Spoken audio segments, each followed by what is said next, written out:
कराची मुल्क के मुख़्तलिफ़ शहरनि में ईंदड़ 25 ॾींहनि दौरान 3 हीट व्यू अचण जो ख़तरो ज़ाहिर करे छॾियो आहे।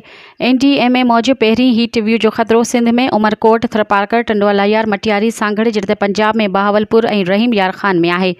NDMA ॿुधायो आहे त 15 खां 30 मई जे दौरान अहिड़नि इलाइक़नि में गर्मी पद 40 डिग्री ताईं पहुची सघे थो ऐं गर्मी उन खां बि वधीक महसूस करे सघिजे थी।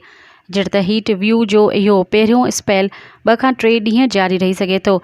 NDMA मूजिबि मई जे आख़िर या जून जी शुरू में ॿिई हीट व्यू जो इम्कानु आहे, जंहिंमें गर्मी पद 45 डिग्री सेंटीग्रेड ताईं पहुची सघे थो। इहो हीट व्यू 4 खां 5 ॾींहं जारी रहंदो ऐं टियों हीट व्यू जो इम्कानु जून जे पहिरें 10 ॾींहनि दौरान आहे। इहो हीट व्यू थरपारकर, उमरकोट, सांगड़, बदीन ऐं खैरपुर खे मुतासिर कंदो।